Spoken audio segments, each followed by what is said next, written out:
Bonjour chasseur, te voilà Bestiarus. Si tu es ici, c'est que tu souhaites te renseigner sur ta prochaine proie. J'ai reçu ton formulaire et je vais donc acquiescer à ta demande.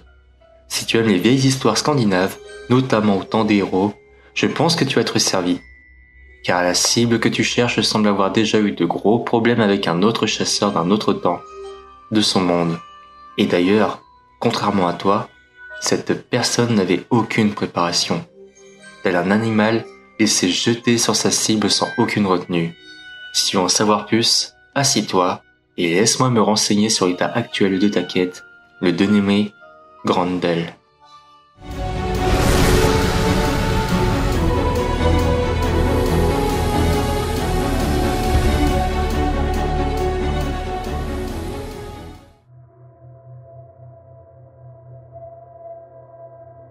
Son apparence exacte n'est jamais directement écrite dans le vieil anglais par le poète original de Beowulf. Ce que nous savons, c'est qu'il y a une filiation avec le Caïn biblique, le premier meurtrier de la Bible, fils de Adam et Ève.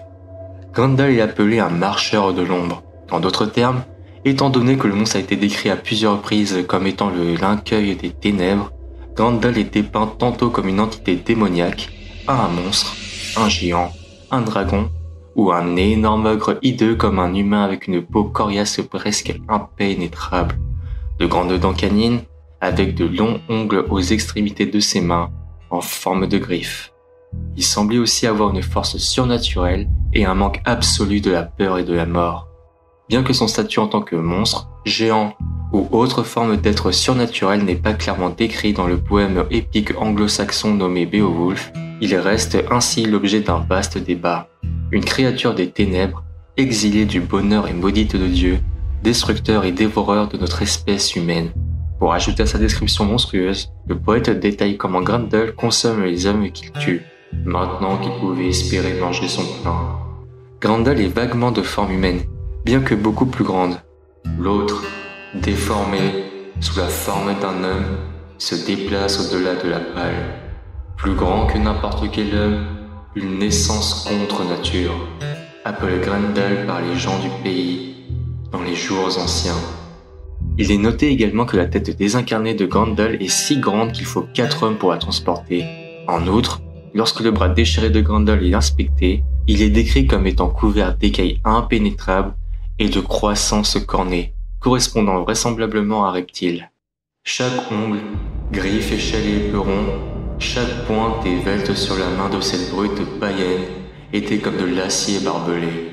Tout le monde le disait, il n'y avait pas de fer aiguisé assez dur pour le percer à travers, pas de lame à l'épreuve du temps qui pourrait couper sa griffe brutale, gâteau de sang. Pour conclusion, nous pouvons le considérer en tant qu'humanoïde à grande taille de par sa lignée biologique à un des tout premiers hommes, d'où son appellation de géant à l'image de Néphilim. Toutefois, le poème nous donne une estimation de sa grandeur en précisant qu'il franchit chaque fois la porte de la salle des fêtes, nous dépeignant une certaine taille. Son apparence monstrueuse ainsi que son état naturel peut nous amener à le décrire peu velu, voire probablement poisseux.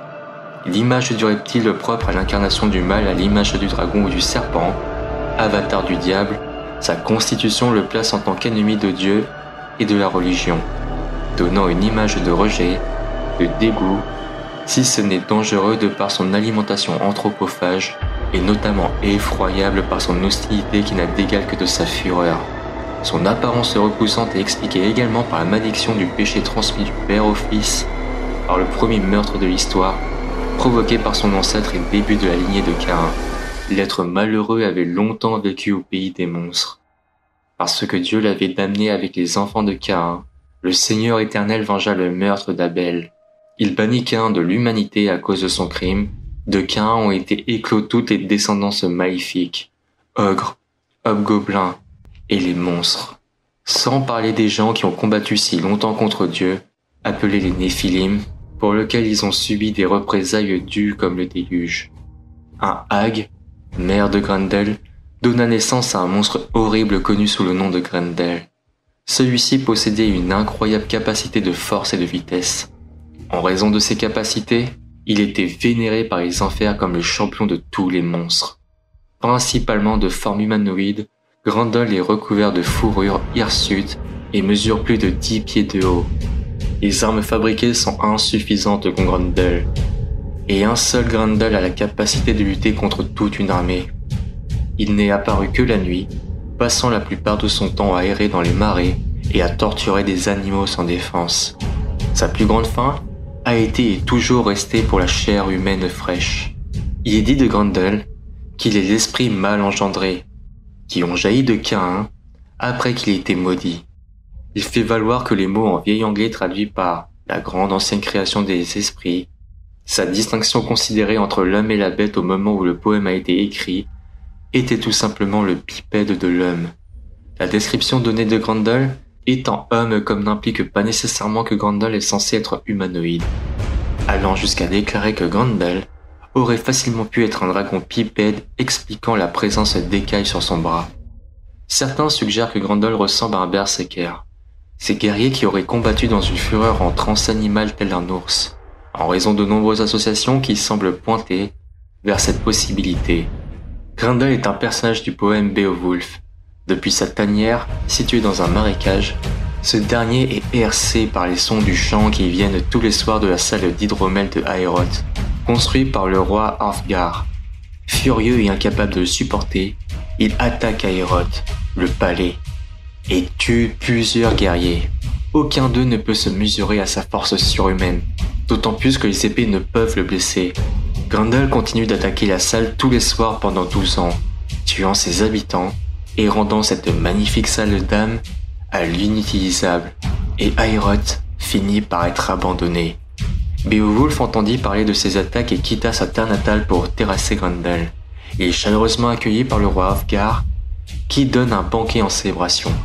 Ensuite, Beowulf et ses guerriers se couchent dans la salle des Mides pour attendre l'attaque inévitable de la créature.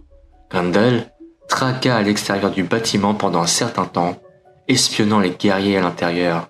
Il fait alors une attaque soudaine, éclatant la porte avec ses poings et continuant à travers l'entrée. Le premier guerrier que Grendel trouve est encore endormi. Alors il saisit l'homme et le dévore. Grendel attaque un deuxième guerrier, mais est choqué quand le guerrier s'empare de lui avec une force redoutable. Alors que Grendel tente de le désengager, Beowulf se révèle être ce deuxième guerrier. Par la suite, une violente lutte à main nue s'engage entre Beowulf et lui. Ce dernier n'utilisa ni armes ni armure dans son combat. Il ne compta pas non plus sur ses compagnons, et n'en avait pas besoin. Il espère que Dieu lui donna la force de vaincre Grendel, qu'il croit être l'adversaire de Dieu. Enfin, Beowulf arrache le bras de Grendel de la bête massive à main nue, blessant mortellement la créature, qui s'enfuit en hurlant vers sa tanière où il mourut, ce qui est un exploit impressionnant pour le premier chasseur de monstres au monde. Une grande fête s'ensuit, et le bras de Grendel est cloué au chevron de Aeroth. Le lendemain, Escher, un conseiller de Hrothgar, fut tué par la mère de Grendel, venue venger son fils. Elle sera donc le deuxième adversaire de Beowulf, s'engageant plus tard dans une bataille féroce avec la mère de Grendel, sur qui il triompha. Après sa mort, Beowulf trouve le cadavre de Grendel et enlève sa tête, qu'il garde comme trophée. Beowulf revient ensuite à la surface et à ses hommes à la 9e heure, et retourne à Aeroth, où un Hrothgar reconnaissant le doucha avec des cadeaux. Nous pouvons le retrouver en 1986 avec Peter Ustinov, qui le dépeint dans Grendel comme une créature confuse de ce que son but est. En 1998 où il est basé sur Predator qui peut se fondre dans l'environnement. À 2005 à Beowulf et Grendel, Grendel est représenté comme un homme des cavernes essayant de venger son père qui a été tué par Hrothgar. En 2017 avec Crispin Glover qui incarne Grendel dans Beowulf, tandis que Dung Xiang, qui était l'artiste, dépeint Grendel comme une âme tourmentée ou l'incarnation de la douleur. Et pour finir, en 2016, où Grendel est dépeint comme un métamorphe qui est un personnage récurrent dans Retour à Aeroth. Et c'est ici que nos informations se terminent. Comme tu as pu le remarquer, même à ce jour nous hésitons sur l'aspect de cette créature bien que la concordance de sa nature semble s'aligner sur la même origine. Il est important pour moi de souligner cette dissonance pour mettre en évidence l'aspect hasardeux que l'on pouvait lui donner. Ce que nous sommes sûrs, c'est qu'il en reste une bête effroyable dont la force n'est plus à démontrer. Quoi qu'il en soit, il s'avère que le sujet de ta quête soit déjà achevé, Alors je te conseille de te munir d'un gros sac pour prendre ce que tu as besoin. Si l'état du cadavre se veut encore collectable, et surtout, n'amène rien ici. Je me rappelle encore l'odeur nauséabonde du gorog. Alors chasseur, il ne me reste plus qu'à te souhaiter bonne route, en espérant que tu ne tombes pas nez à nez avec un autre membre de sa famille. Ne sait-on jamais. Au revoir chasseur.